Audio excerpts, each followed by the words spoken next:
Iran আমেরিকার সম্ভাব্য শান্তি চুক্তি নিয়ে এক ধরনের স্বস্তি ফিরলেও শঙ্কা কাটছে না ইসরায়েলিদের মনে। মধ্য মার্চ থেকে ডোনাল্ড ট্রাম্প 2 ডজনেরও বেশি সংখ্যকবার চুক্তির কাছাকাছি বলে দাবি করলেও বারবারই তা থমকে গেছে। ফলে ট্রাম্পের সবশেষ ঘোষণার পরও সংশয় রয়েই গেছে। আশা করি এমন সিদ্ধান্ত আসবে যা আমাদের দেশ ও মানুষের জন্য, বিশেষ করে উত্তরের বাসিন্দাদের জন্য ভালো হবে। আমরা এখানে স্বাভাবিক জীবন কাটালেও উত্তরাঞ্চলের মানুষ কষ্টে আছে। আমরা চাই ইসরায়েল সরকার এমন কিছু করবে যাতে স্থায়ী শান্তি ফেরে, তবে সেটা মাত্র 2 সপ্তাহ বা 1 বছরের জন্য নয়। এই চুক্তির সব শর্ত ইসরায়েলের জন্য কতটা ভালো হবে তা নিয়ে আমার সংশয় আছে। ট্রাম্পের প্রেসিডেন্ট মেয়াদের তো একটা নির্দিষ্ট সময় আছে, তিনি চলে যাওয়ার পর কি হবে আমরা জানি না। আমি একটি দীর্ঘস্থায়ী শান্তি চাই। আমার স্বপ্ন একদিন আমি তেহরান ভ্রমণে যাব, ওখানকার সুখী মানুষদের দেখব এবং জানবো যে তারা ইসরায়েলকে ভালোবাসে ও সম্পর্ক গড়ে তুলতে চায়। তেল আভিভ যখন শান্তি প্রত্যাশায় বিভোর, তখন ইসরায়েলের উত্তর সীমান্তের পরিস্থিতি সম্পূর্ণ ভিন্ন। লেবানন সীমান্ত জুড়ে এখনও উঠছে যুদ্ধবিমান, চলছে অনবরত কামানের গর্জন। ফলে চুক্তির খবর এই অঞ্চলের মানুষের মনে কোনো স্বস্তি আনতে পারছে না। আমাদের জন্য পরিস্থিতির কোনো বদল হয়নি, যুদ্ধ আমাদের জন্য শেষ হয়নি। আমরা নিরাপদ বোধ করছি না, বাচ্চাদের একা কোথাও ছাড়তে পারি না, সবসময় বম্বিং শেল্টারের কাছাকাছি থাকতে হয়। তাই আমাদের কাছে এটা কোনো যুদ্ধবিরতি নয়।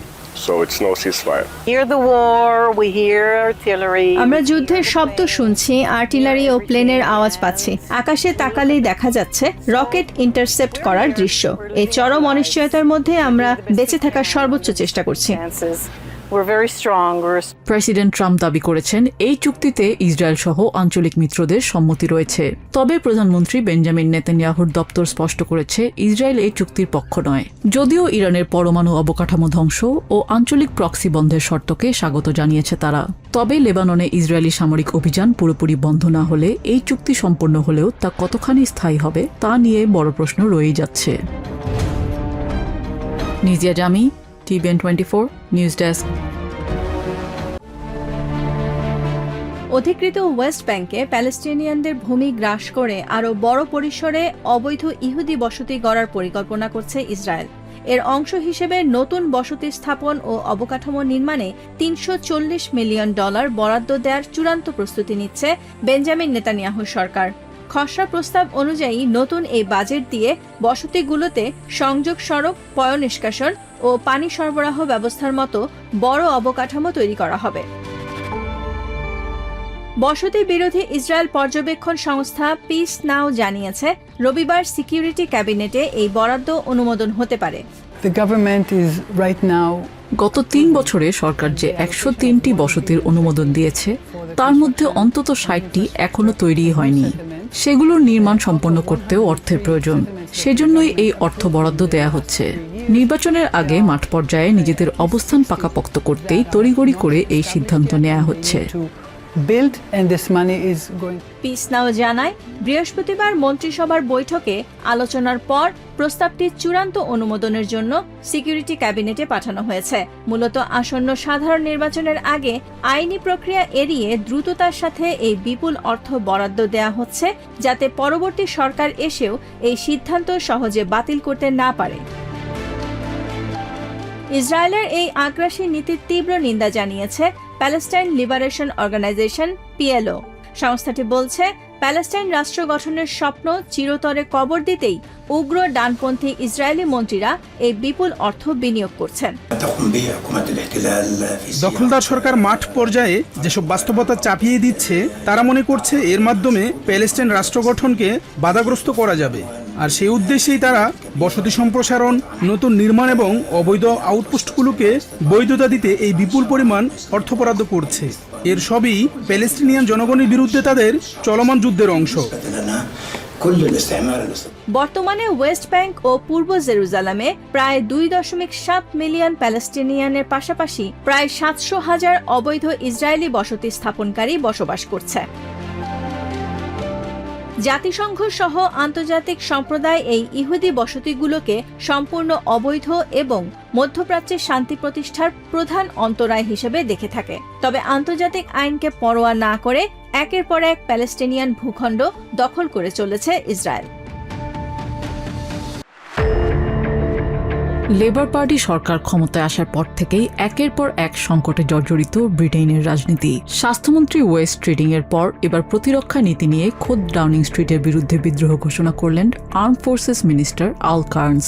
সামাজিক মাধ্যমে নিজের পদত্যাগপত্র প্রকাশ করে সাবেক এই রয়্যাল মেরিন কমান্ডো স্পষ্ট জানিয়েছেন, দেশের সশস্ত্র বাহিনীকে বর্তমানের বিপজ্জনক এক পৃথিবীতে লড়াই করতে পাঠানো হচ্ছে, অথচ তাদের বাজেট নির্ধারণ করা হয়েছে একটি শান্ত পৃথিবীর হিসাব ধরে। 10 ডাউনিং স্ট্রিট তার কোনো যুক্তিতেই কান দিচ্ছে না বলে অভিযোগ কার্নসের।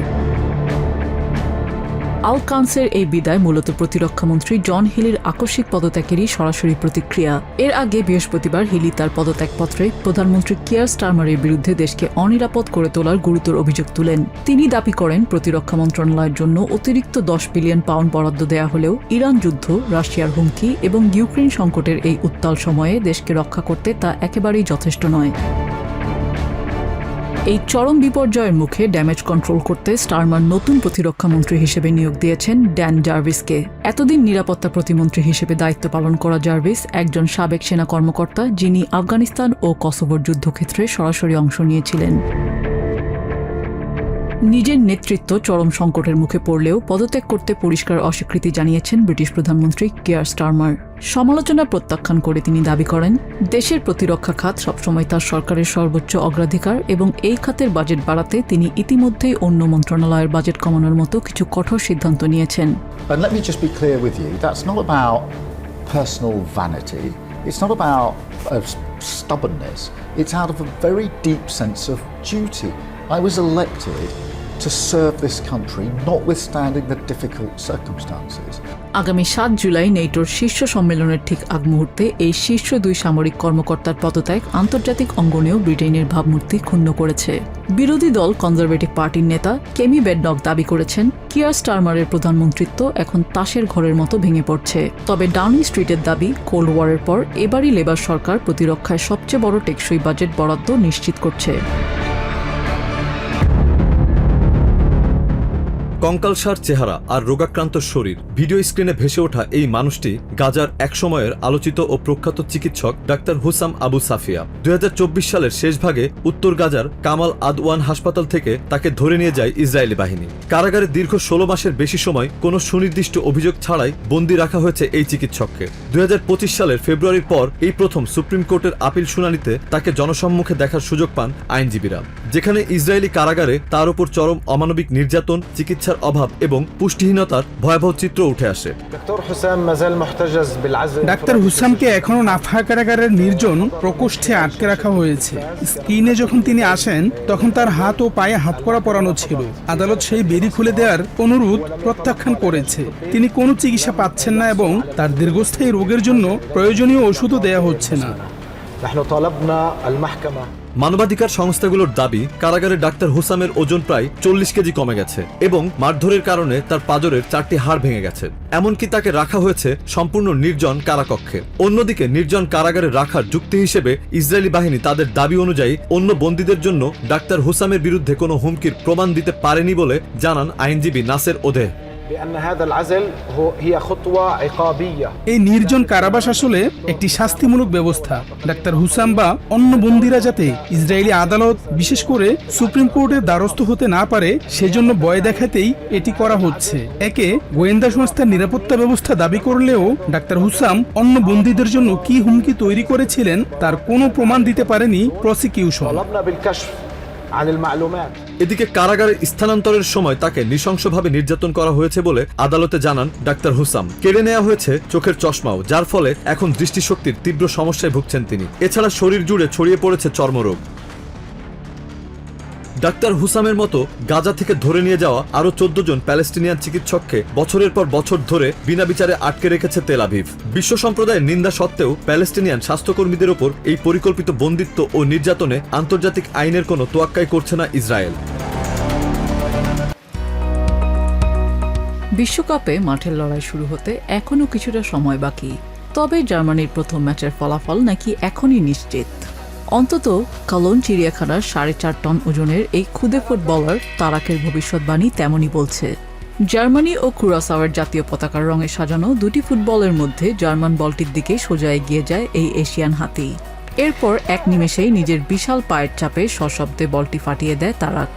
হাতির রক্ষণাবেক্ষণকারী ও চিড়িয়াখানা কর্তৃপক্ষের দাবি জার্মানি তাদের প্রথম ম্যাচটি এমন বিস্ফোরণ ঘটিয়েই জিততে যাচ্ছে।